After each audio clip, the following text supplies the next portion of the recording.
Sonora, les damos la bienvenida a la conferencia Cohesión Social frente a la pobreza y a la desigualdad.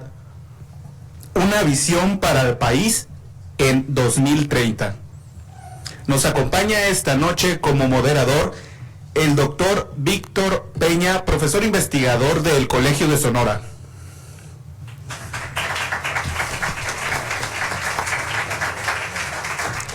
Y por supuesto el conferencista doctor Rogelio Gómez Hermosillo, de Acción Ciudadana frente a la pobreza.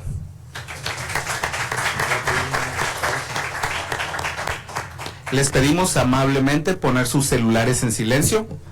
Le cedemos la palabra al moderador. Gracias. Pues buenas noches a todas, a todos. Gracias por acompañarnos en esta conferencia que se suma a las actividades del aniversario número 36 del Colegio de Sonora y que en esta ocasión ha tenido como eje que vincula todas las pláticas, todas las conversaciones y participaciones, los objetivos de desarrollo sustentable. Esto precisamente porque es parte de los trabajos que se desarrollan desde las distintas líneas temáticas que se trabajan en el Colegio de Sonora. Sin más preámbulo, me permito presentar a nuestro invitado del día de hoy. Él es licenciado en Sociología por la Facultad de Ciencias Políticas y Sociales de la UNAM. Es especialista en política social y gestión de programas sociales, ciudadano promotor e impulsor de cambios que han marcado al país en los últimos 20 años. Ha sido integrante del sujeto colectivo que desde la sociedad civil impulsó la democratización de nuestro país en los años 80 y después en los 90, fundador de Alianza Cívica, que es una organización clave para comprender los cambios en la legislación electoral y la creación de un IFE ciudadano, esto en el 95-96. También formó parte de aquella organización pionera en el ejercicio del derecho de acceso a la información, particularmente a partir de promover la figura de Adopte un Funcionario, iniciativa que sigue siendo una referencia en temas de acceso a la información. Como servidor público fue coordinador nacional del programa Oportunidades del 2001 al 2006, que este es el programa social más importante del país, reconocido por evaluaciones nacionales e internacionales por sus resultados como una mejor práctica de la política social a nivel global. Es articulista del Universal y colaborador de El Palenque de Animal Político, y a partir de 2007 ha sido consultor de organismos internacionales como el Banco Mundial, el BID, PNUD, entre otros, asesorando programas sociales en diversos países como Guatemala, Belice, Honduras, El Salvador, Panamá, República Dominicana, Jamaica, Perú, Paraguay, Pakistán, Egipto, Yemen, Camboya y Tanzania. Sin más preámbulo, cedo el uso de la voz a nuestro invitado para poder escucharlo, y al término de su participación se abriría un espacio para preguntas y respuestas. ¿Ahí está prendido? Yo sí. No, a ver. Gracias. Muy buenas noches. Agradezco mucho al Colegio de Sonora la invitación a esta conferencia, la posibilidad de regresar a Hermosillo después de muchos años, aunque lo llevo en el apellido, no. Tenía tiempo de no venir y me da realmente mucho gusto, y sobre todo regresar en un tiempo en que no hace tanto calor o tanto frío. No, realmente es un gusto, y sobre todo estar en un ambiente académico, en una institución tan prestigiada como el Colegio de Sonora, veniendo sobre todo de una experiencia que, como escucharon, tiene mucho más que ver con cuestiones prácticas de participación en la sociedad civil, diríamos de activismo, o de gestión, de participación en la gestión o asistencia técnica a la gestión de programas, que es lo que he hecho en los últimos 12 años, a partir de que dejé mi participación en la función pública. Realmente es un honor. Entonces les quiero compartir lo que estamos haciendo. Lo que no está mencionado ahí en ese currículum es que a partir de 2015 iniciamos una nueva un nuevo proceso de participación ciudadana, creando una coalición, una red de más de 60 organizaciones que respaldaron la creación de esto que llamamos la Acción Ciudadana frente a la Pobreza, que es una organización de la sociedad civil, donde participan organizaciones de diferente tipo, de diferentes partes del país, de la República, del norte, del centro, del sur, algunas con perspectiva más de análisis, investigación, lo que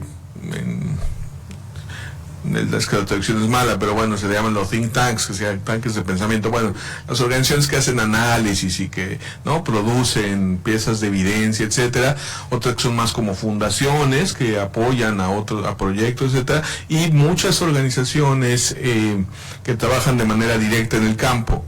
Esas respaldan, digamos, la creación de esta red que busca ser una voz. Básicamente lo que es la acción ciudadana es ser una voz, ser una presencia en el debate público en los temas de pobreza y desigualdad, bajo una consideración de que se habla a veces mucho de pobreza, hay datos de pobreza, tenemos mediciones oficiales de pobreza, pero el debate sobre pobreza es muy pobre. Está muy ideologizado, está muy marcado por la medición de si bajó, subió, etcétera.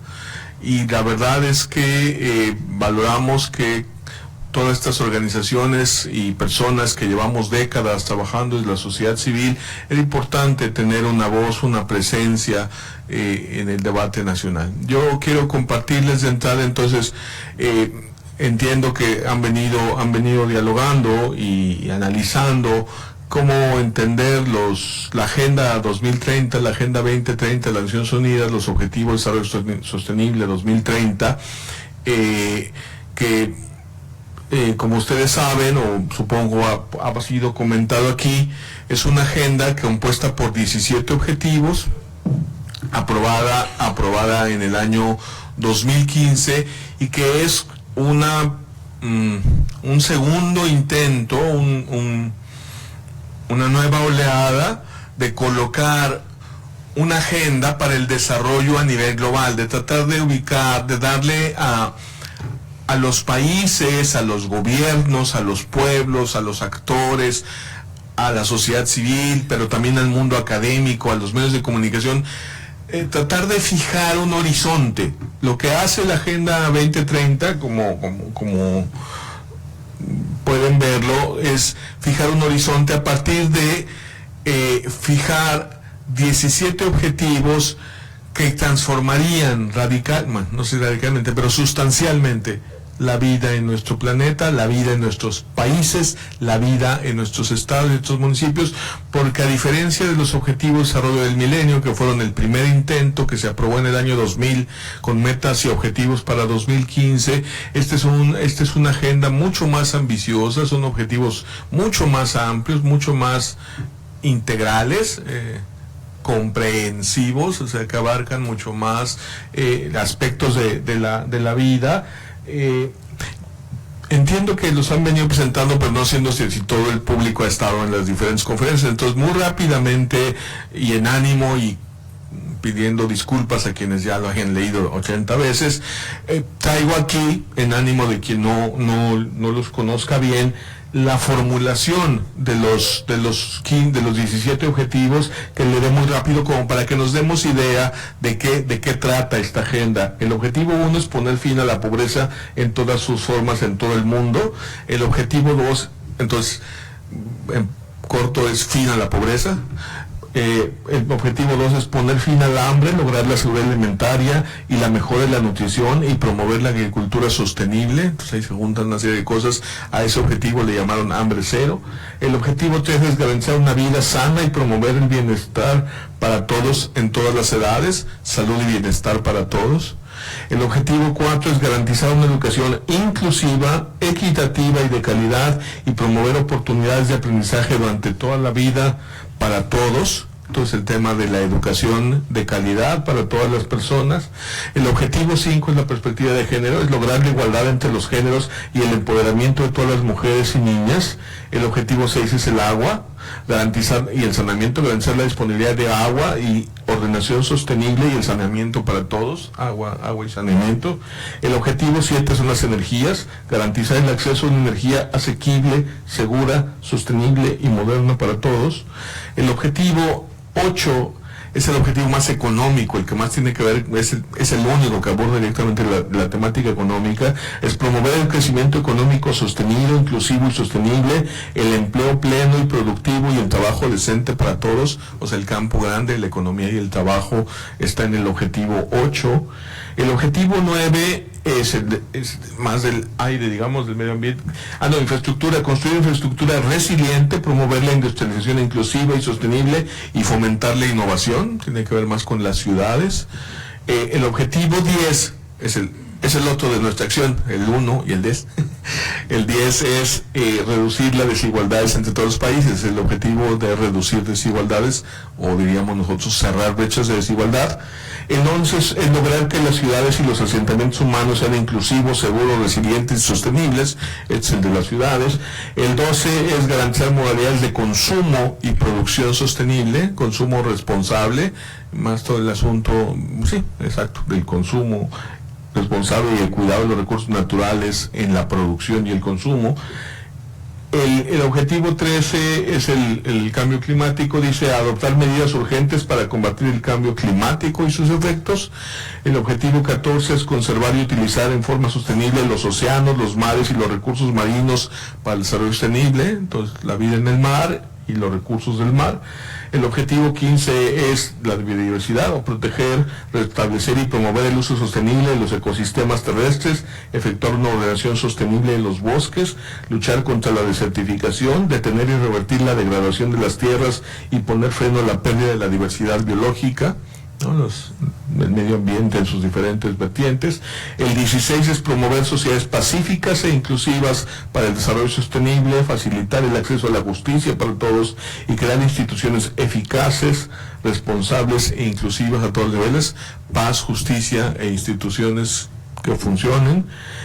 Y el 17 tiene que ver más con los medios o mecanismos, que es fortalecer los medios de ejecución y revitalizar la Alianza Mundial para el Desarrollo Sostenible, que es un poco los mandatos a todo el sistema de Naciones Unidas para que contribuya a eso y para que haya recursos suficientes a nivel internacional. Entonces, los que ya lo habían visto 1000 veces, disculpas, pero espero de todos modos actualice lo que, digamos, lo que de entrada uno al escuchar todo eso, alguien decía en un seminario que tuvimos hace rato, wow, ese es otro mundo. Sí, pues es muy global, es muy amplio, incluye los diferentes aspectos. No dudo que si le buscamos encontraríamos que le falta, pero claramente aborda las diferentes dimensiones de la problemática global, desde el cambio climático y los aspectos del medio ambiente, pero el trabajo, la economía, en fin, y los aspectos más tradicionales que estaban incluidos en la Agenda 2000, en los Objetivos de Desarrollo del Milenio, la que se aprobó al inicio del milenio, del siglo, en el año 2000, que estaba mucho más centrada en la problemática de la pobreza y sus expresiones, porque la pobreza, la mortalidad materna, la mortalidad infantil, la inseguridad alimentaria, son las diferentes expresiones o las diferentes dimensiones asociadas a la pobreza. Y eso es lo que estaba en la Agenda 2000-2015, los ODM, que fueron entonces ahora sustituidos o, digamos, rebasados con esta Agenda 2030. Ahora, el punto es, ¿cómo se le hace? Bueno, una cuestión más de forma es que estos objetivos, así como se los leí, así dice el documento original, bueno, es la versión en español, pero así dice el documento original, así están redactados los objetivos, o sea, muy ambicioso, muy grande y muy general. Dirán, ¿y cómo se hace eso? Entonces, el documento incluye 127,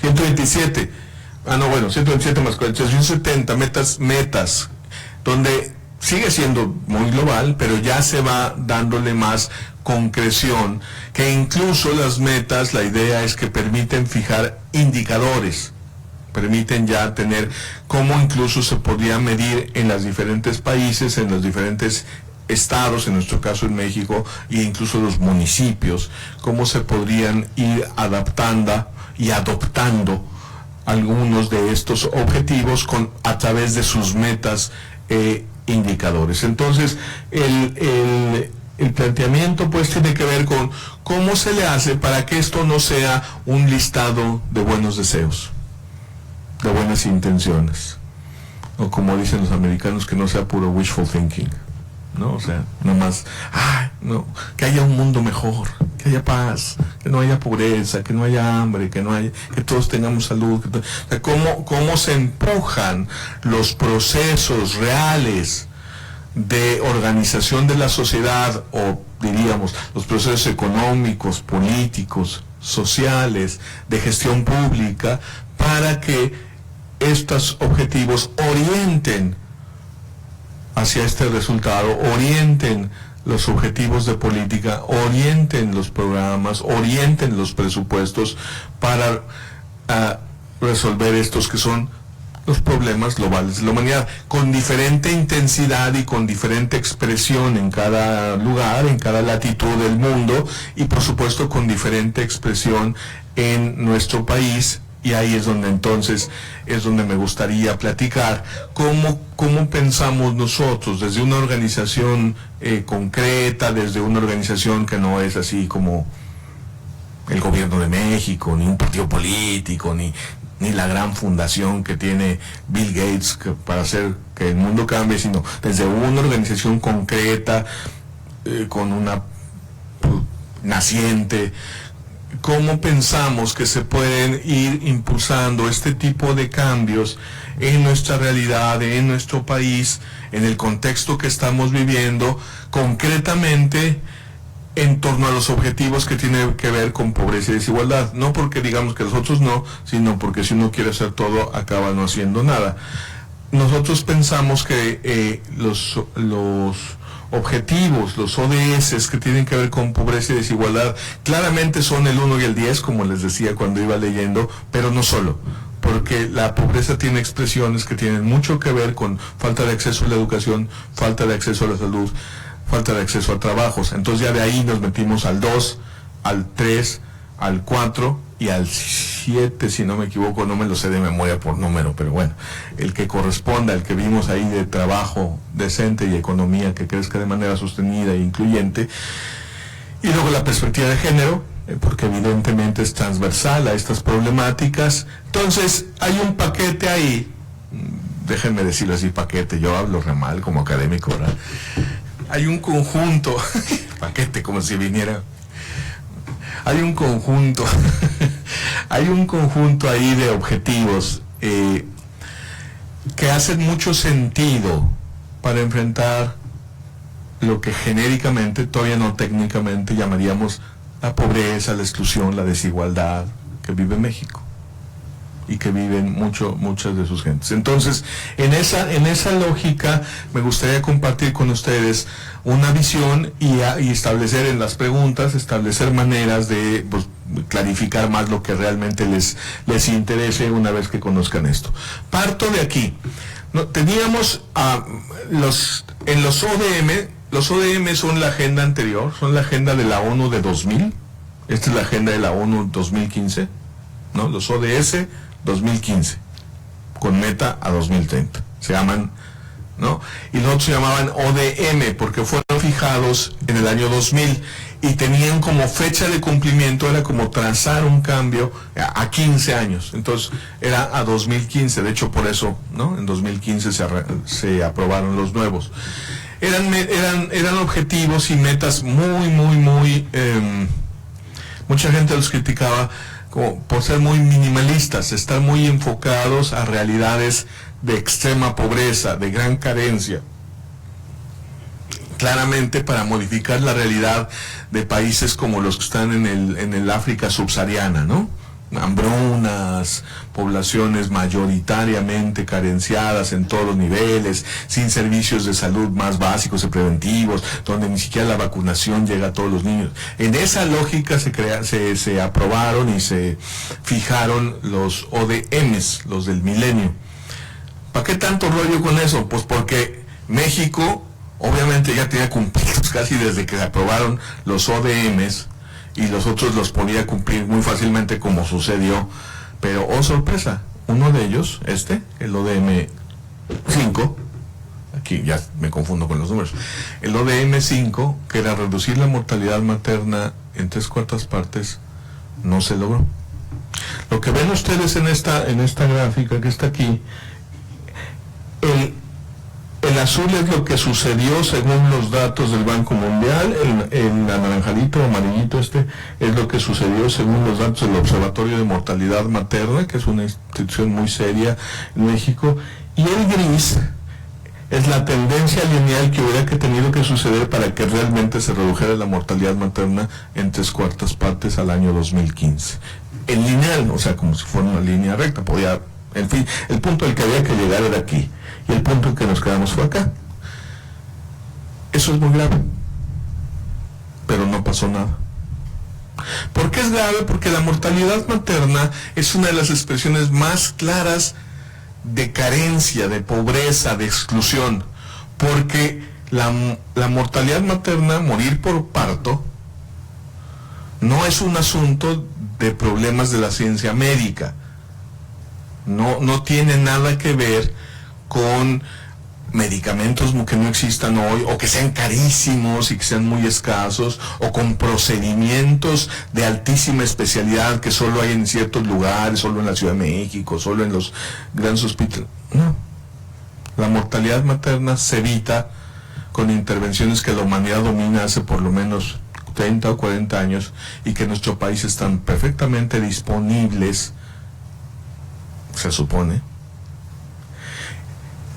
en un país que además hizo una reforma en el año 2002-2003, para refinanciar los servicios de salud, entregarles una cantidad impresionante de recursos a los servicios estatales de salud, en un esquema conocido popularmente como Seguro Popular, cuyo nombre es Sistema de Protección Social en Salud, que era refinanciar la atención para que la población que no tenía seguridad social, que no tenía IMSS o que no tenía ISSSTE, tuviera atención sin necesidad de pagar, porque el tema era refinanciar.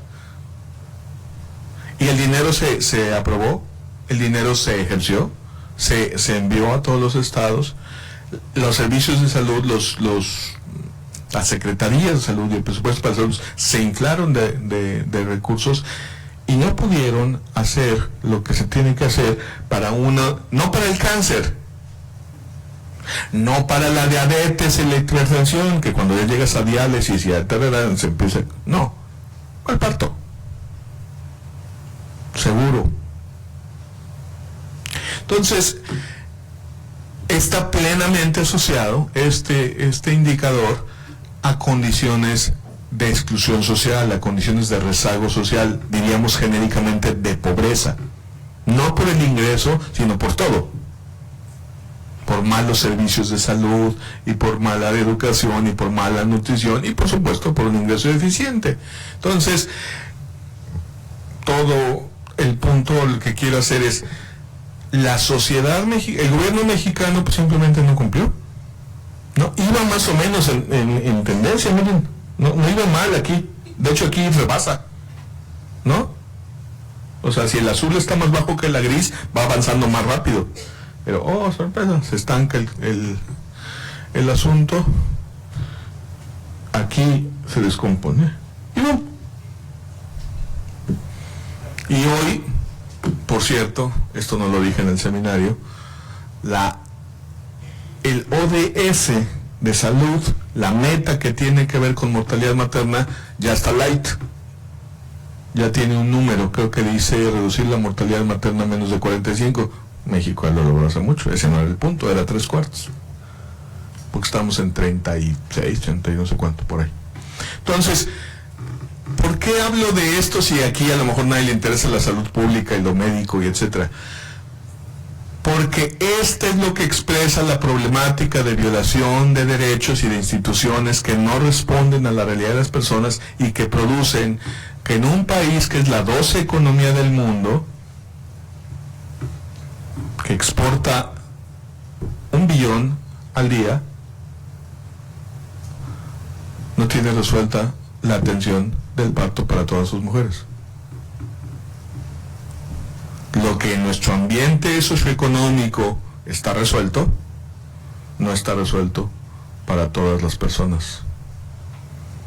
Ese es el punto de estas cosas. Entonces, la lógica, digamos, de construir las organizaciones de la sociedad civil es empujar, presionar, dar voz, lo que aprendimos en los últimos, bueno, no sé cuántos, pero digamos, 10 años, 8 años, es la voz de la sociedad cuando se articula, cuando presenta propuestas claras, cuando habla con sustento, no solo desde el hígado, no solo desde, qué coraje sentimos y cómo nos molesta esto, cómo nos indigna, sino cuando además se articula con la información, con el sustento, con lo que está pasando a nivel internacional, etcétera, como esto de los ODS, puede presentar una propuesta, una visión, un conjunto, incluso yo llamaría de exigencias desde la sociedad, para que haya cambios en las políticas y que, por ejemplo, déjenme decirlo así, el dinero del Seguro Popular no se desvíe y se use para garantizar la atención preventiva y curativa para que no haya mortalidad materna, o para que se disminuya al su mínimo, pues.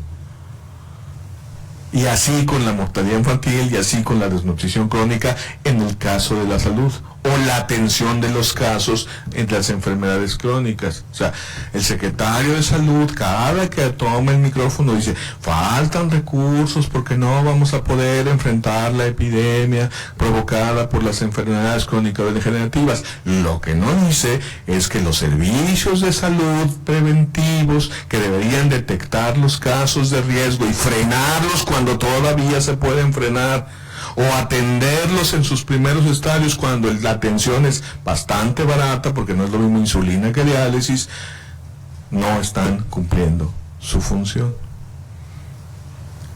Y eso, diría el secretario de Salud, sí, pero eso le corresponde a los gobiernos estatales. ¿Y? Sí es así. ¿Y? O sea, de todos modos, ¿quién es la organización rectora? Entonces, el punto, pues, de crear este tipo de instancias, de organizaciones de la sociedad civil, es promover el debate público, promover mayor conciencia, promover mayor concienciación, y ahí es donde se une que la ONU diga algo con que nosotros queramos que pase algo, y entonces hay un punto ahí de encuentro, hay un punto de confluencia en el que se puede, digamos, darle mayor sustento, mayor fortaleza, mayor visibilidad, sobre todo en la agenda pública, en la credibilidad a este tipo de propuestas. Entonces les voy a decir ya de manera más rápida para que tengamos tiempo, bueno, todavía estamos bien, para que tengamos tiempo para algunas preguntas y comentarios por parte de ustedes, lo que estamos proponiendo. Les decía que la Acción Ciudadana se creó en 2015, la Acción Ciudadana frente a la pobreza, y a principios de este año hicimos este llamamiento que le llamamos el llamamiento por la cohesión social, la propuesta de cohesión social, una visión le llamamos de cohesión social, que no es otra cosa que tratar de colocar en la agenda pública que necesitamos hacer algo diferente, un nuevo modelo de desarrollo frente a la pobreza y desigualdad, que lo que estamos hoy no nos va a dar resultados.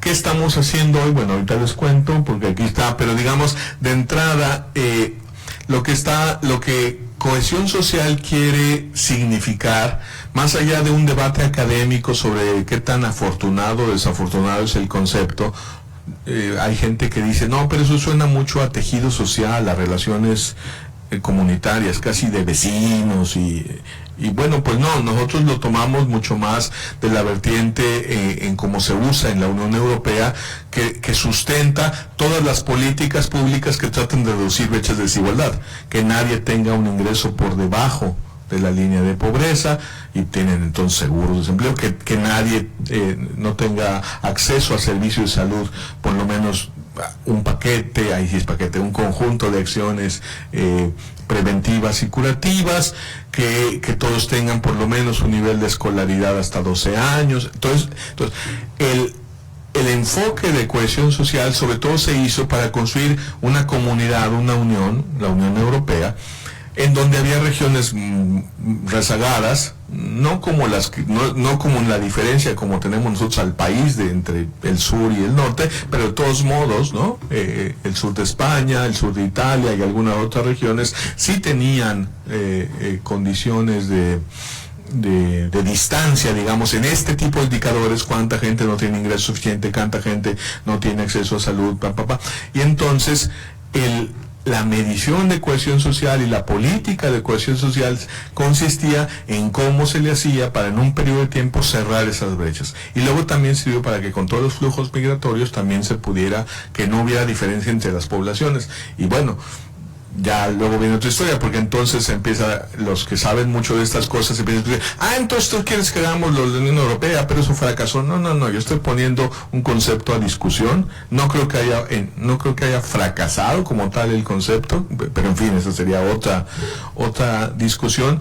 Y creo que a un país como México le hace mucho bien cuando nuestros gobernantes ya se clavaron en que enfrentar la pobreza es salir bien evaluados por Coneval.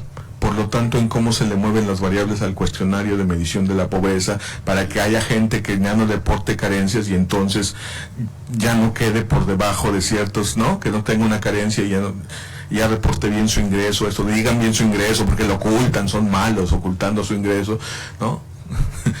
Y es cierto que se subreporta el ingreso.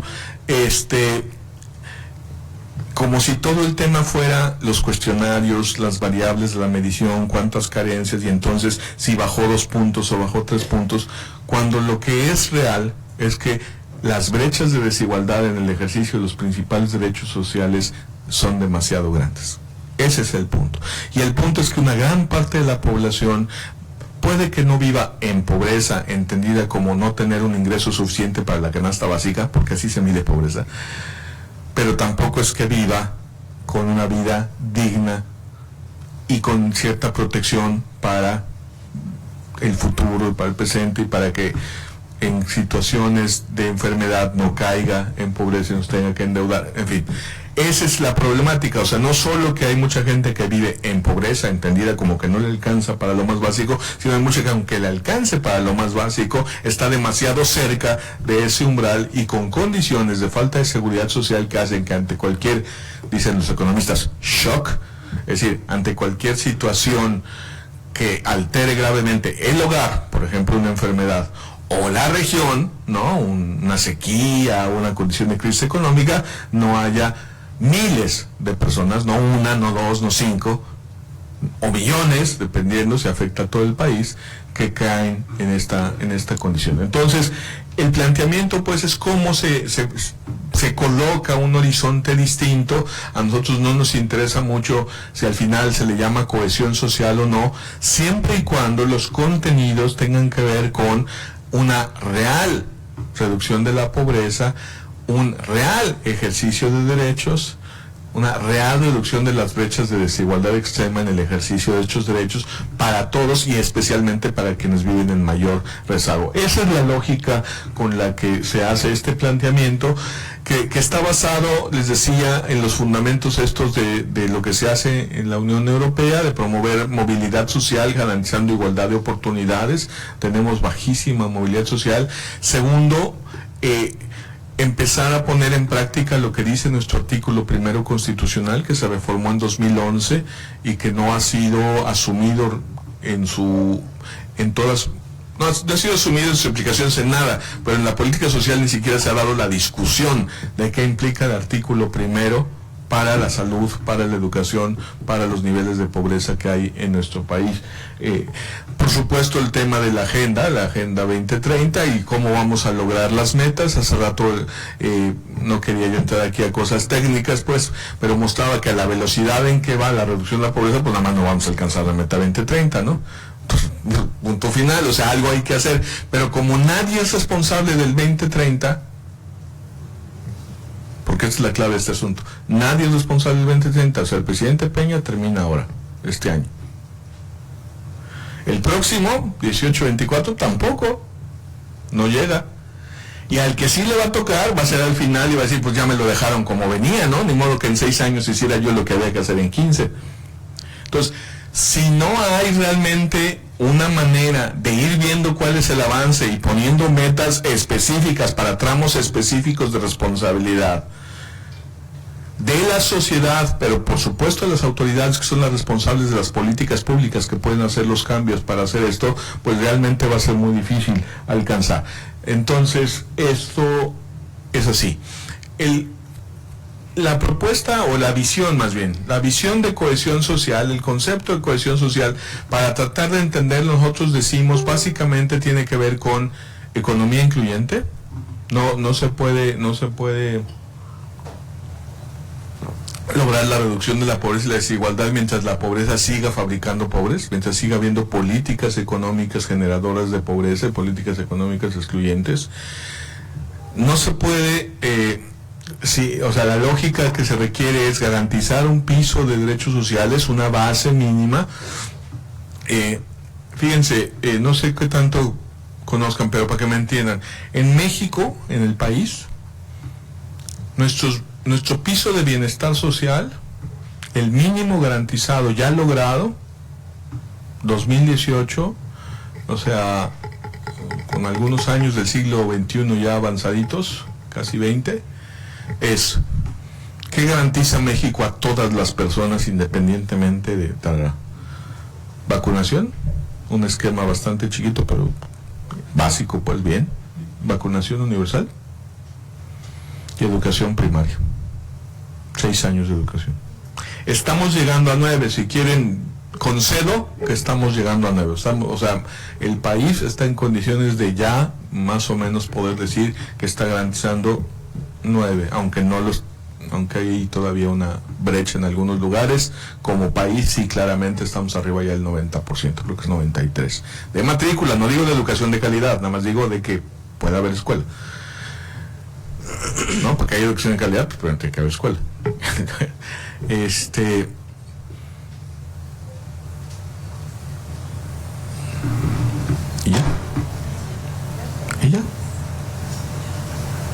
Y ya. Todo lo demás está cortado por algún lado. O sea, 50% de la población sí tiene un instituto de seguridad social, 40% de la población sí tiene un esquema de pensiones, 60%, 70% de la población sí tiene una afiliación a una atención en salud, sea Seguro Popular o IMSS o ISSSTE o lo que sea. En la educación primaria van los libros de texto, que además es una cosa genial porque es como universal. Pero ya. Entonces, a ver, es porque somos un país bien pobrecito, que no tiene recursos, un presupuesto muy limitado. 5 billones, con B, o sea, millones de millones. Y no billions gringos, que son miles de millones, no, billones, o sea, en español, pues, ¿no? Millones de millones. 5 billones. La 12 economía del mundo. Entonces, hay un problema, claramente, en las políticas públicas. Entonces que no, ¿por qué? Porque no están garantizando derechos.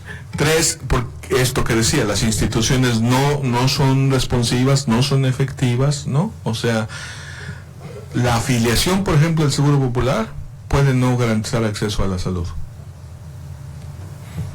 Por ejemplo, claramente, y ya son muy cínicos las autoridades de salud, porque ellos son los que lo anuncian y luego no hacen nada. La crisis, por ejemplo, la medicina ambulatoria es el primer contacto con el servicio de salud. A eso le llaman primer nivel o ambulatorio. Es el consultorio, es me siento mal, ando con algo, no una cosa especializada, ya no, todavía no sabes ni qué tienes, nada más. Ese primer contacto, la mayoría lo sigue pagando en privado.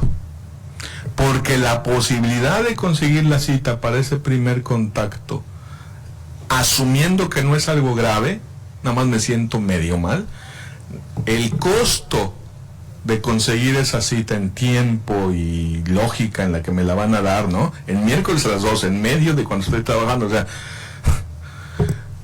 cuando no sé si tengo gripa o influenza. No sé si me explico la lógica de la cosa. Entonces, obviamente sale más barato ir a un privado. Y para los pobres sale más barato ir a una farmacia que tenga un consultorio junto. Nada más que en las farmacias que tienen consultorios juntos, el negocio no es la salud, es vender medicinas. Por lo tanto, no van a hacer nada preventivo. Y no porque sean mala onda, pues no es su negocio, o sea, no es su función. Digo, a lo mejor sí son mala onda, pero me explico, no es su función, no les toca. Es la salud pública la que tiene que hacer prevención. Y no solo con anuncios de chécate, mídete, muévete. Digo, están muy bien, pero hay que hacer algo más, ¿no? Sí me explico, hay que hacer controles, etcétera. Bueno, yo regreso todos mis ejemplos de salud, no sé si me están entendiendo, pero, en fin, esa lógica de instituciones que no responden cuando sí tienen los recursos,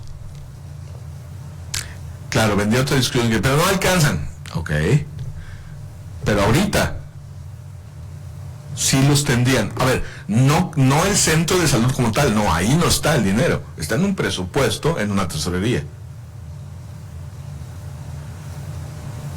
Cuando digo está el dinero, se canalizó del presupuesto general, no se canalizó y ahí están los médicos y si los contrataron y si no, eso fue lo que no se hizo. No se contrataron los médicos, no se compraron las medicinas a tiempo. Quiero decir, algunas y otras no, quiero decir completo, lo que se requiere, la capacidad resolutiva que se le llama de los servicios de salud. Entonces, instituciones que no responden y por supuesto también tenemos una cultura muy discriminatoria y muy individualista. Entonces, cohesión social también apela a la sociedad a decir, a ver, vamos, una parte de lo que nos pasa es porque cada quien para su santo, porque no nos importa lo que pasa con los demás, porque la verdad es que en Sonora nos vale gorro qué onda con Chiapas y con Guerrero, pues con la pena, o sea, pero no solo con Chiapas y con Guerrero, también con los de la otra colonia, porque al final, ¿no? Lo público no se nos da mucho, la confianza en los demás nos da mucho. Las encuestas de cultura política en México sí nos vemos re feo, ¿no? Esa onda de que cuando el sismo todos somos bien solidarios. Las encuestas de cultura política muestran que esos son un chorro porque somos 120 millones, pero es minoría. Y la onda discriminatoria de yo no acepto la diversidad, yo no acepto a los indígenas, yo no acepto a los de otra religión, yo no acepto a los de otra preferencia sexual, yo no acepto a los de, pues los que huelen mal, los pobres, no se visten bien, no hablan bien, es más, me dan miedo. Esa falta de cohesión social en el plano cultural también está generando, digamos, y es parte de la permisividad que nos damos para tener estos niveles de pobreza, cuando el conjunto de América Latina en los últimos 15 años, casi en todos los países ha habido reducciones significativas de pobreza, y en México no. Y un poco no pasa nada. O sea, sí hay un poco de escándalo a veces y lo que sea, pero así que digas, como con la inseguridad, o sea, cuando los muertos ahí, y también esas también va saliendo, pero bueno. Entonces el llamado cohesión social es ese, y está basado como en tres ideas muy sencillas. A ver, resulta ser que en los últimos 25 años, el dato que teníamos, cuando les dije que habíamos presentado en enero, ¿no?, de 2017, el dato que había era de 2014, ya tenemos uno nuevo, pero tampoco cambia mucho eso. Sí cambia la tragedia, porque ahí se ve súper trágico. La primera vez que tenemos una ENIC comparable totalmente, tenemos otras dos, pero la totalmente comparable, Coneval presenta así las cifras, es desde 92, comparando pobreza por ingresos, había 53% de población en pobreza. Y oh sorpresa, 25 años después, hay 53%. Bueno, ahorita habría 50.6. So what? Es lo mismo. Nada más somos más, entonces no es lo mismo, hay más gente.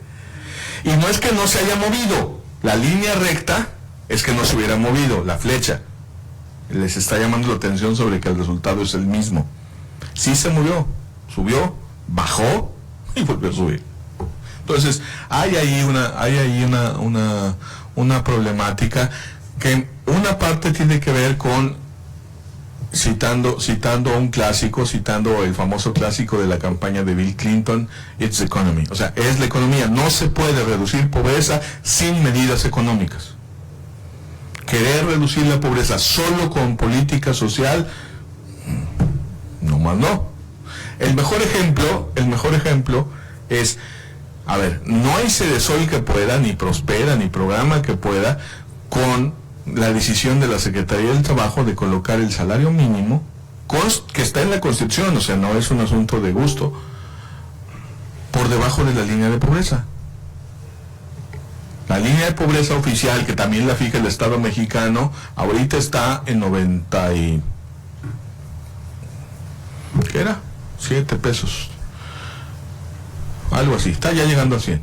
Ese es el costo de la canasta básica para una persona en zonas urbanas. Porque la línea de pobreza es el costo de la canasta básica.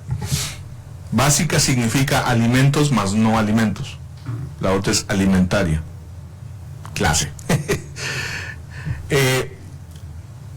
El salario mínimo está en 88, me parece.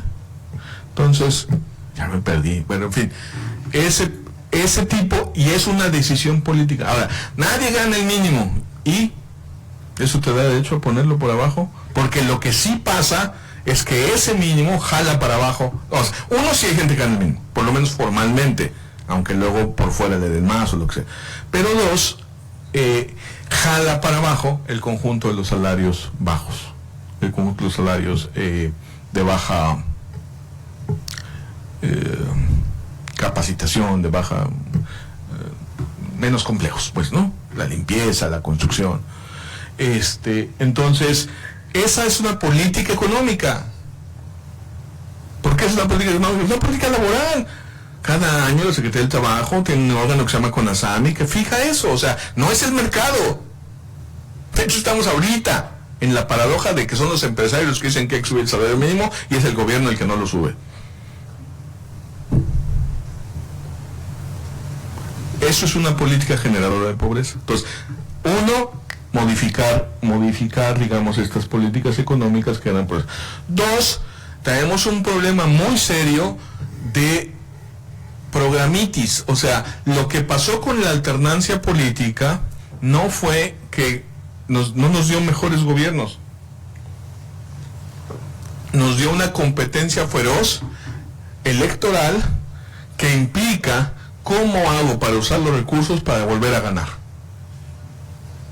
Para que gane mi partido y para que gane mi gente y nos podamos mover hacia el siguiente puesto. Y esto ha llevado a la proliferación de supuestos programas sociales que no tienen nada de programas sociales. El Coneval tiene un inventario, esta es la parte estatal. Aquí hay 2.391 programas estatales, esto es una de Coneval. Tiene contabilizados 6.500 entre estatales, municipales y federales. Y aquí más no es mejor, más es más opacidad, más es más dispersión, es más fragmentación, es más burocracia, es menos maneras de entender qué está pasando. Más no es mejor. De hecho, se requieren grandes políticas, o si quieren programas presupuestarios, pero políticas que garanticen derechos, acceso a la salud, ingreso cuando no se puede trabajar o para quienes no tienen lo suficiente para comer, o sea, pensiones, lo que es la seguridad social, básicamente servicios de cuidado. Esa es una política social distinta. Entonces, estamos gastando mucho dinero, más o menos, nuestro cálculo es que debe andar en los 500,000 millones, lo que no sirve. Es mucho dinero. Es 8 prosperas. O sea, ¿no? O sea, si hay dinero para el ingreso básico universal o para alguna otra cosa que pegue más, en fin, hay que ver cómo resolverlo. Y por supuesto, lo más importante es que la mayoría de los programas sociales en realidad se crean por razones políticas, por razones clientelares, en lógica de votos. O sea, ya estamos en el cinismo de que en la campaña te reparto la tarjeta y luego en el gobierno la convierto en programa social. O sea, uso los impuestos de todos para pagarte el voto que te compré. O sea, y no pasa nada, el tribunal dice que no hay bronca, porque la tarjeta no traía dinero, entonces no es compra. La ley dice ofrecer dinero, no dice dar, dice ofrecer. O sea, sí es delito. Está prohibido ofrecer dinero por votos. Ofrecerlo, por supuesto darlo también, pero ofrecerlo está prohibido. Entonces, la tarjetita rosa está, sí, ya es como... Y lo inventaron en el mismo lugar que inventan muchas de las cosas más perversas de este país. O sea, la inventaron hace 6 años, se llamaba la efectiva, la convirtieron en el eje de la política social. La efectiva la repartió Erubiel Ávila en la campaña del Estado de México en 2011, la convirtió después en el eje de la política social para repartir que útiles, etcétera, sin padrón, sin focalización, con dinero público. Entonces, pues, o sea, vamos para peor si no paramos esto, pues. Entonces, no es que los programas sociales vayan a resolver la pobreza, pero los programas sociales sí pueden garantizar derechos. No estos programas sociales de así chiquititos, no, pero los recursos de los programas sociales sí pueden ayudar a que, si los niños no están yendo a la escuela por falta de recursos, sí tengan un ingreso tipo beca, una transferencia, para que estén en la escuela, para que haya insumos en los hospitales, etcétera, etcétera. Bueno, entonces, en concreto, estas son las, yo quería explicarlas, pero ya veo que no me va a dar tiempo. Mejor platicamos de las que les interesen, solo se las voy a leer. ¿Qué estamos proponiendo ahora que están de moda los decálogos? 10 cosas que pueden darle la vuelta al modelo de pobreza, pero que sean concretas. Las grandes visiones y objetivos ya se los dije, ¿no? Economía incluyente, piso de derechos sociales, instituciones que funcionen con gobernanza democrática, con participación ciudadana. O, dicho en genérico, economía más política social, programas sociales, un sistema integrado y no fragmentado, y quitarle el clientelismo. Esa es la parte que hay que cambiar. Bueno, en concreto entonces, un fondo de fomento de la economía social, a todas las formas de cooperativismo y de apoyo a los productores, o sea, fortalecer la capacidad productiva de los más pobres o de los pequeños productores. Segundo, que el trabajo no genere pobreza. Salario suficiente, un salario mínimo por encima de la línea de bienestar, un salario constitucional suficiente para un trabajador y su familia. Nuestra economía da condición. Y respeto a los derechos laborales, porque a veces se habla de la informalidad como si los trabajadores decidieran ser informales. Y a veces no son los trabajadores los que deciden informales, son las empresas las que deciden contratarlos sin prestaciones, sin contratos, sin seguridad social. 3, no sé qué tanto hayan visto estos datos, pero ahí México Evalúa tiene unos estudios maravillosos. México Evalúa es parte de la acción. Tenemos en el mundo, sobre todo en Europa, pero en el mundo en general, el mercado genera desigualdad y el Estado compensa un poco esa desigualdad con los impuestos, le cobra más a quienes menos tienen y le entrega bienes públicos a manera de educación, de salud e incluso de transferencias de ingreso a los que menos tienen. Es una de las funciones del Estado, la función redistributiva del Estado. Los bienes públicos le funcionan mejor a los que pues no podrían pagar si no fuera público, ¿sí me entienden? Entonces, una cosa son los índices de desigualdad que se miden con el coeficiente de Gini antes de impuestos, digamos, antes de que entre el presupuesto, antes de impuestos y antes de gasto social, y otra después. La mayoría de los países lo reducen. En México queda igualito. Y no es que no gastemos. ¿Por qué? Porque sí hay programas que le dan más a quienes menos tienen, pero también hay mucho dinero que le da más a quien más tiene. Al final se equilibra.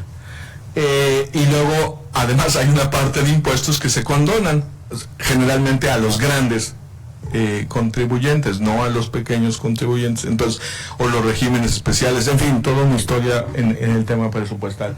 4, el acceso universal y efectivo a la salud, o sea que la afiliación te garantice que sí haya atención y que se priorice la salud preventiva, sobre todo ahora que estamos enfrentando ya una crisis de crónico-degenerativas, que sí se puede enfrentar si se detiene a tiempo, si no, por supuesto que no.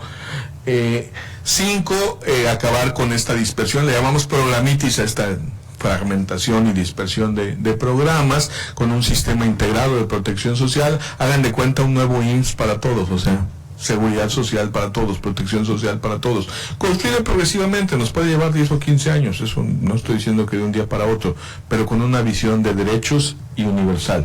6, los primeros 1000 días, de esto me encanta hablar, pero no voy a hacer todo el comercial, nada más los primeros 1000 días son el momento crucial en que se forma el cerebro de las personas. Si en esos 1000 días no reciben los nutrientes y la estimulación necesaria, el rezago, digamos, en el desarrollo de ese cerebro ya genera capacidades cognitivas y capacidades de sociabilidad y etcétera, distintas a si sí tuvo los micronutrientes, etcétera. Entonces, ¿quién tiene más riesgo de tener eso? Pues los hogares más pobres, los hogares. Y de hecho está medido, sobre todo esto hay datos, el problema es que no se usan para hacer. El tema de oportunidades para los jóvenes, el chiste no es que tengamos primaria garantizada, el chiste es que tengamos secundaria garantizada, y nada más, ojo, secundaria significa 12 años, es decir, en el mundo entero secondary education incluye high school, digamos, incluye lo que va antes de la universidad. Generalmente para algunos estudiantes debe ser opción terminal, debe darles opciones yo le llamo de trabajo, laborales, iba a decir profesionales, pero ya asimilamos profesión a universitaria, y pues no, profesión no tiene que ser universitaria, pero en fin, oficios, lo que quieran y manden. De hecho vamos a necesitar tantas nuevas cosas que se sepan hacer, que alguien decía usted, por ejemplo, arreglar drones, ¿no? Y mil cosas, programar apps, de cuánta chochera va a haber. Son nuevas, no se necesita ser ingeniero en informática, solo hay que saber programar apps. En fin, no quiero entrar a esa discusión, solo digo, hay 10 millones de jóvenes en México que no tienen concluido el ciclo secundario. Son la mitad de la cohorte, a nivel nacional son la mitad, 49,8, 52, algo así. Y en cada estado, parecido, vi el de Sonora y no, creo que es 48. 48 no tienen, 52 sí tienen, o sea, pero andamos en mitad, y son muchos, en todos los lugares son decenas de miles, cientos de miles, o sea, no son 1000, no son 2000, son muchísimo, y luego nos quejamos, pues, hay violencia. Entonces, sale más caro las cárceles, pero además es mucho más injusto, digo, pero ya está en lógica económica. Registro Nacional Ciudadano que funcione como padrón único, es decir, que no, este es genial, le rompemos en una sola reforma legal, le rompemos todos los incentivos a la discrecionalidad y el uso político electoral, porque si ponemos una ley que diga, se crea un registro de personas con sus condiciones económicas, sus nombres, y quien quiera entregarle recursos o cosas porque están pobres, porque lo necesitan o por lo que sea, tiene que tomarlas del registro, no puede irlas a buscar donde se le dé su gana.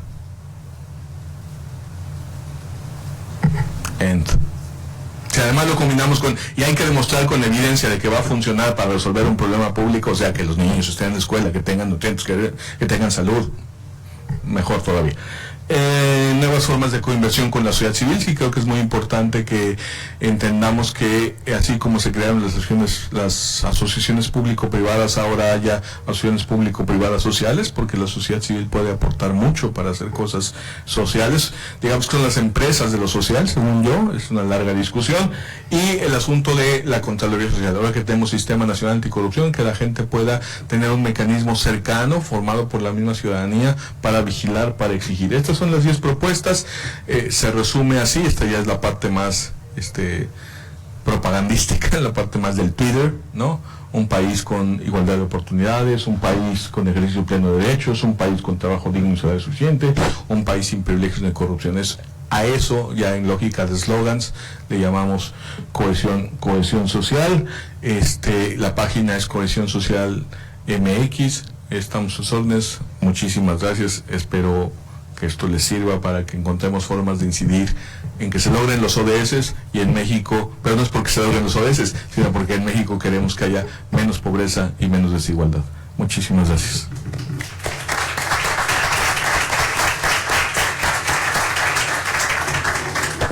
Muchas gracias. Abrimos un espacio para preguntas y respuestas. Quizás pudiéramos juntar unas 3 preguntas para emplear de manera más óptima el tiempo. Entonces, si gustan levantar la mano para ir señalando a quien nos apoya con el micrófono si hubiera alguna pregunta, algo que quiera compartir. O ya por la hora es un poquito más difícil, ¿verdad? Bueno, ahí está el compañero. Bueno, ahí atrás, la contadora, sí. Gracias. Pues la verdad es que sí, se lee y se escucha muy bonito, pero yo pregunto si tienen objetivos concretos, en plazos concretos, con acciones concretas, para que esto no quede en buenas intenciones. Y doy un ejemplo claro, por ejemplo, en la materia tributaria. Desde que yo estaba chiquita, que hace muchísimos años de eso, hablaban de un IVA generalizado. Y lo decía hace muy poco, y luego dijo que siempre no aburría, porque el IVA o las tasas diferenciadas benefician también a los que más tienen, o mejor dicho, es a los que benefician. ¿Quién consume? Pues quien tiene, ¿no? Ese es un impuesto más parejo, es decir, los que más tienen o les condonan los impuestos o tienen suficiente dinero y asesores y programas para finalmente no pagar el impuesto sobre la renta. Entonces el impuesto sobre la renta lo pagan mucho los contribuyentes cautivos, los asalariados y la gente que en realidad tiene menos recursos o de medias para abajo, ¿no? El IVA grava de manera generalizada porque quien más tiene consume más. Quien menos tiene, pues en realidad no tiene acceso a las medicinas que son caras y que llevan IVA, y a los alimentos más caros que llevan IVA. A mí tampoco me gusta pagar impuestos, a nadie le gusta en el país. Entonces, esa discusión tiene 40 años. Y por asuntos, 40 años que yo la conozco, ¿no? Y por asuntos políticos, porque no se ve bien, porque no es políticamente aceptable, nunca se ha transitado por ahí. ¿Qué acciones hay en esa materia o en cualquier otra concretas? ¿Cómo se piensa llegar a pasar de las palabras bonitas a los hechos concretos cuando tenemos un país que se resiste por todos los medios a transitar por el camino que esperamos que se transite? Gracias. 2 filas adelante, hay el compañero. Buenas tardes, doctor. Partiendo de que reducción de pobreza no es lo mismo que creación de riqueza, me llama mucho la atención el posible paso el posible rol, que pudieran jugar las instituciones superiores de educación con respecto al tema de investigación y desarrollo, porque voy a poner los casos más elementales, países que quedaron completamente borrados como Japón, como Corea, a partir del trabajo que se realizó en los más importantes centros de investigación. Entre paréntesis, no se realiza mucha en México. Pues desarrollaron fuentes de riqueza muy importantes. Entonces, me queda claro que hay que abatir ciertos focos rojos en el tema de pobreza como urgencia y también para cumplir con ordenanzas internacionales, pero quisiera conocer su opinión sobre el rol de la investigación y el desarrollo en esta muy importante iniciativa que nos presenta hoy. Gracias. Gracias. Una última participación de Averla. No, pasamos a que adelante. Buenas noches. Sé que podemos entrar a la página y enterarnos de muchas cosas, pero quisiera que nos contara un poco más aquí en corto qué acciones específicas están haciendo. ¿Están metiendo iniciativas de ley o proponiendo iniciativas de ley? ¿Están, no sé, trabajando con universidades, con jóvenes? ¿Qué están haciendo para lograr los objetivos que nos acaba de poner acá? ¿Y qué necesitan? ¿Tienen alguna invitación abierta a estudiantes, a profesionistas en ciertas áreas para algo? Ese tipo de cosas quisiera que nos platicara ahora también, ¿no? Si se puede. Gracias. Gracias, estimado. Agua.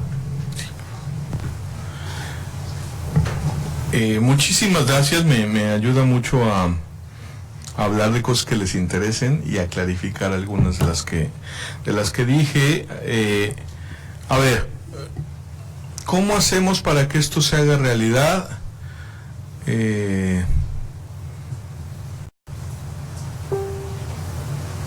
Exigiéndolo, presionando. O sea, usted tiene razón, hay cosas que se han dicho muchas veces y que no se hacen porque no hay suficiente fuerza en la sociedad para obligar a los políticos a que las hagan.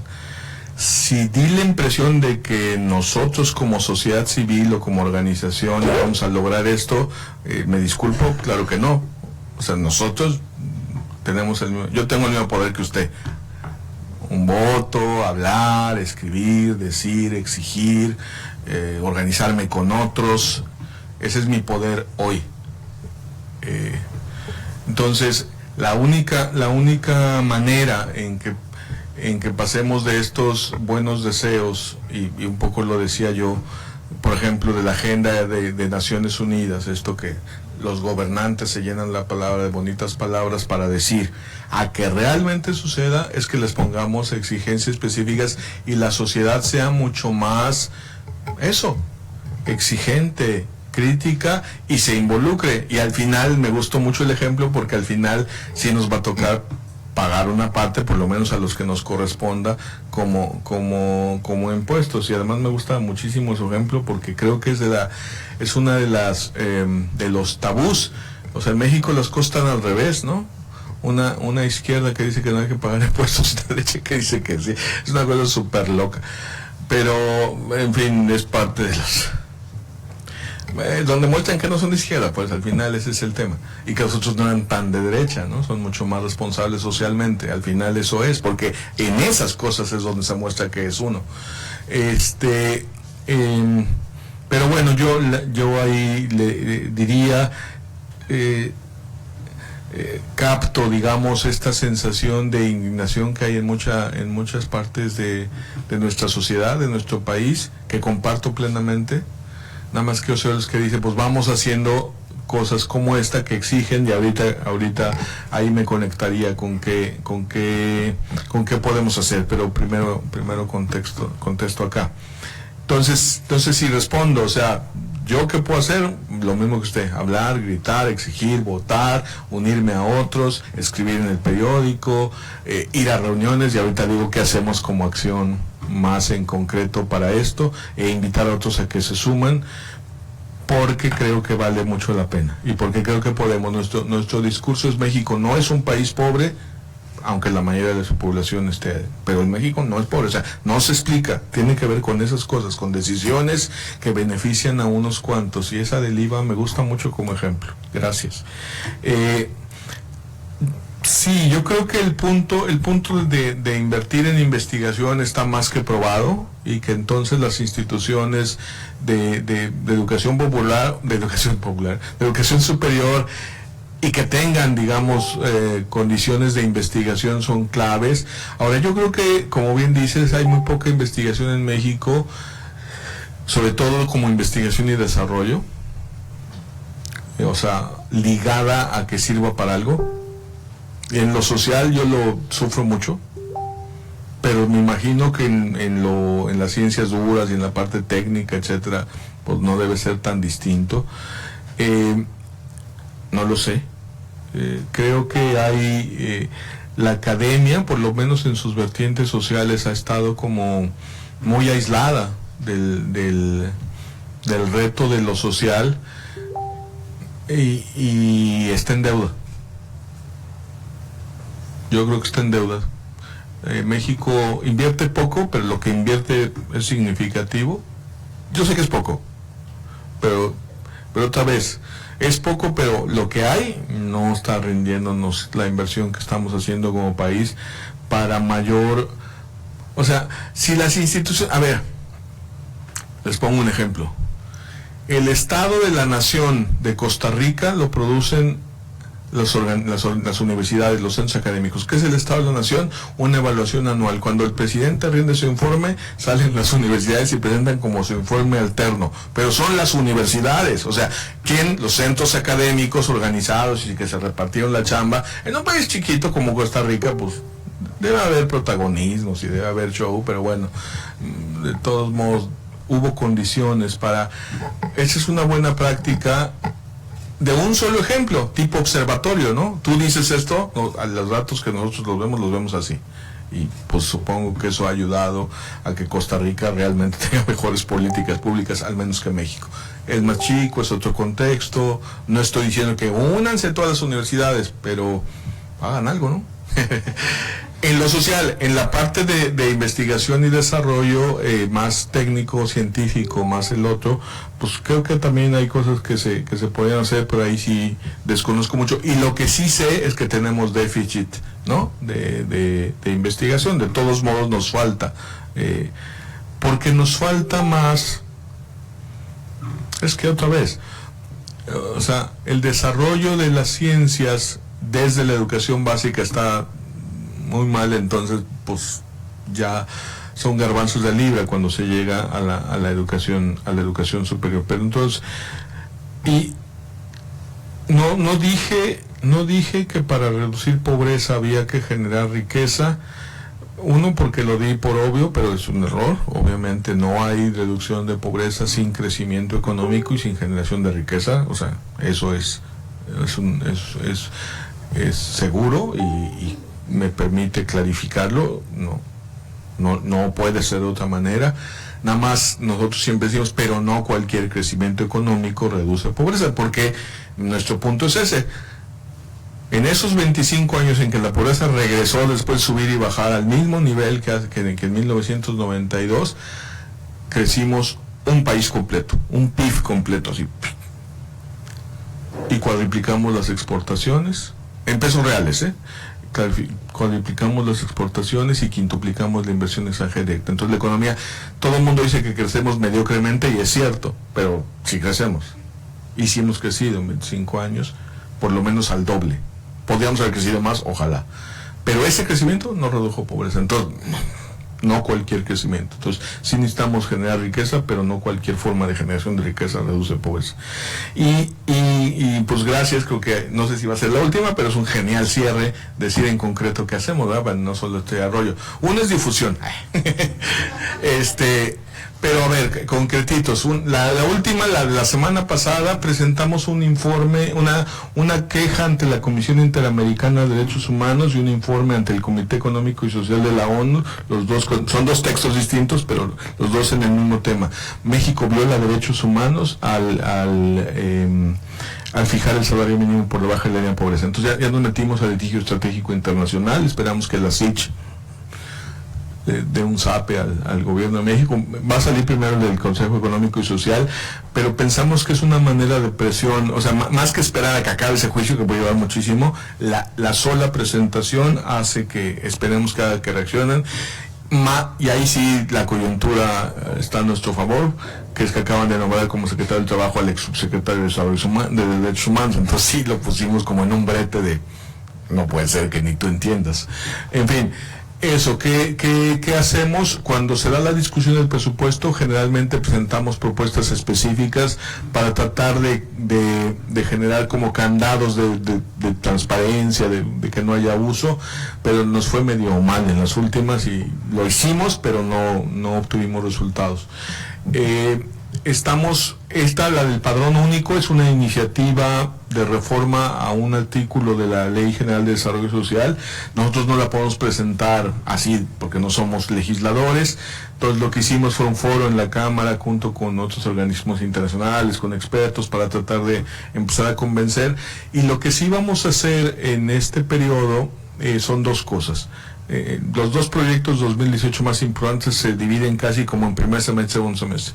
En el primer semestre vamos a hacer un ejercicio con varias líneas de acción de vigilancia de programas sociales para combatir, detectar su uso político en las elecciones. Entonces, con apps de participación ciudadana, con seguimiento de medios, con grupos que hagan trabajo más de campo y junten información, e incluso con la posibilidad de, en casos muy especiales, tener investigación especializada, casi forense, para generar casos de que si hay una clara manipulación o uso de programas sociales, poderlo llevar ante FEPADE y ante el Tribunal Electoral, ¿no? Para tratar de litigarlo, digamos, y que haya algún efecto. Entonces, ese es el del primer semestre, que hay elecciones, porque además sí nos parece muy grave porque, ¿no? Lo del Estado de México sí nos preocupó mucho. O sea, sí, digo, yo llevo 25, ¿no? Como oyeron en mi currículum, ¿no? Luchando por elecciones limpias, y siempre hemos dicho que no se nos programas sociales, pero ya está como demasiado cínico. O sea, ya lo están autorizando. Entonces necesitamos encontrar nuevas formas para enfrentarlo, y una es esa. Y luego también lo vamos a hacer el primer semestre, pero su fructificación viene en el segundo, es tratar de colocar algunos de estos puntos, de los 10 puntos, en los debates, en las presentaciones con los candidatos, no solo a presidentes, sino legisladores y gobernadores, etcétera, porque, por ejemplo, el tema del padrón único va a tener que salir del legislativo, el tema del sistema de protección social integrado y universal y romper la programitis, pensamos que ya se puede volver consenso, pensamos que ya tocamos fondo con esta historia. Entonces sí esperamos convencer a los potenciales candidatos que ganen a que hay que hacer algo con esto. Es decir, la incidencia se hace tratando de colocar en los tomadores de decisiones, ese sería el pasar de las palabras, colocarle a los tomadores de decisiones la información y la presión para que hagan lo que hay que hacer. Ese sería un poco, esa es la lógica de la incidencia. Se avanza lento, a veces se avanza y se retrocede, a veces crees que ya la lograste y te la regresan, pero pues hay cosas que pensamos que ya no aguantan, ¿no? Por ejemplo, el padrón único no vemos cómo haya rechazo, ¿no? En una siguiente legislatura. Claro, todo puede pasar, pero va a depender de acumular fuerza, de acumular opinión pública, de acumular como voces. Cuando las cosas se vuelven ya algo así como caer de su propio peso, ¿no? Así fue un poco con el Sistema Nacional Anticorrupción. Claro, ese fue bien padre porque ese lo logramos impulsar como iniciativa popular, como iniciativa presentada a la ciudadanía, la famosa ley 3 de 3, no sé qué tanto oyeron de eso. Ese está padre, pero no siempre se puede hacer ese ejercicio de júntate todas las firmas para una ley, para que además, si no hay la presión suficiente, no importa que junte las firmas, los que legislan de todos son ellos. En ese tema, porque sí estaba todo el mundo muy prendido, ¿no? Y muy indignado en el tema de la corrupción, pero en estos es más difícil, pero ir colocándolos. Entonces la invitación sí sería, lamentablemente, a ver, somos organización de incidencia, o sea, somos organización de voz, lo que en Estados Unidos se llamaría de advocacy. Entonces lo que hacemos es que la gente esté conectada, que esté informada, que vea nuestras redes, que se registre para que, pues ahora sí que en el Facebook y en el Twitter vean de qué va, para que cuando estamos en campañas específicas de vamos por el padrón, vamos por el salario mínimo, ahí es cuando hay que juntar, ¿no? Esa sería la invitación. No somos de membresía de joven, tú cada mes vas a no sé qué, porque esa parte la dejamos. Como somos una coalición de organizaciones, no le queremos competir a las que hacen el trabajo directo. Techo para mi país es de Acción Ciudadana. Entonces el país invita a los jóvenes a que vayan a construir vivienda en zonas marginadas. The Hunger Project invita a los jóvenes profesionistas a que vayan a una comunidad a hacer trabajo de no sé qué, ¿no? Ya las organizaciones específicas sí hacen esta cosa. Digamos, nosotros no seríamos el puente, pero claro que podemos conectar. No es nuestra función serlo, porque pues ahora con los nuevos métodos pues tienen su propia página en su propia vía, pero digamos, si fuera el caso, por supuesto podemos conectar. Entonces la invitación sería a que, suena bien payaso, ¿verdad? Pero sí es muy importante a que nos sigan en Facebook, en Twitter, y que cuando estemos en las campañas nos ayuden a moverlas. O sea, ¿no? Cuando le exijamos primero a todos los candidatos, pero luego al que gane, pues que padrón único, sistema integrado, fin a la programitis, salario mínimo suficiente, muchas voces. Eso es como se pasa de solo quererlo a presionarlo cuando uno no tiene el poder. Cuando no tiene el poder, pues entonces es otra cosa, hay una responsabilidad, pero ahorita estamos hablando desde la sociedad. La otra es un día me invitan y cuando salgamos les digo cómo hacemos para tomar el poder y sacar a estos, pero esa es otra conferencia, no en este momento.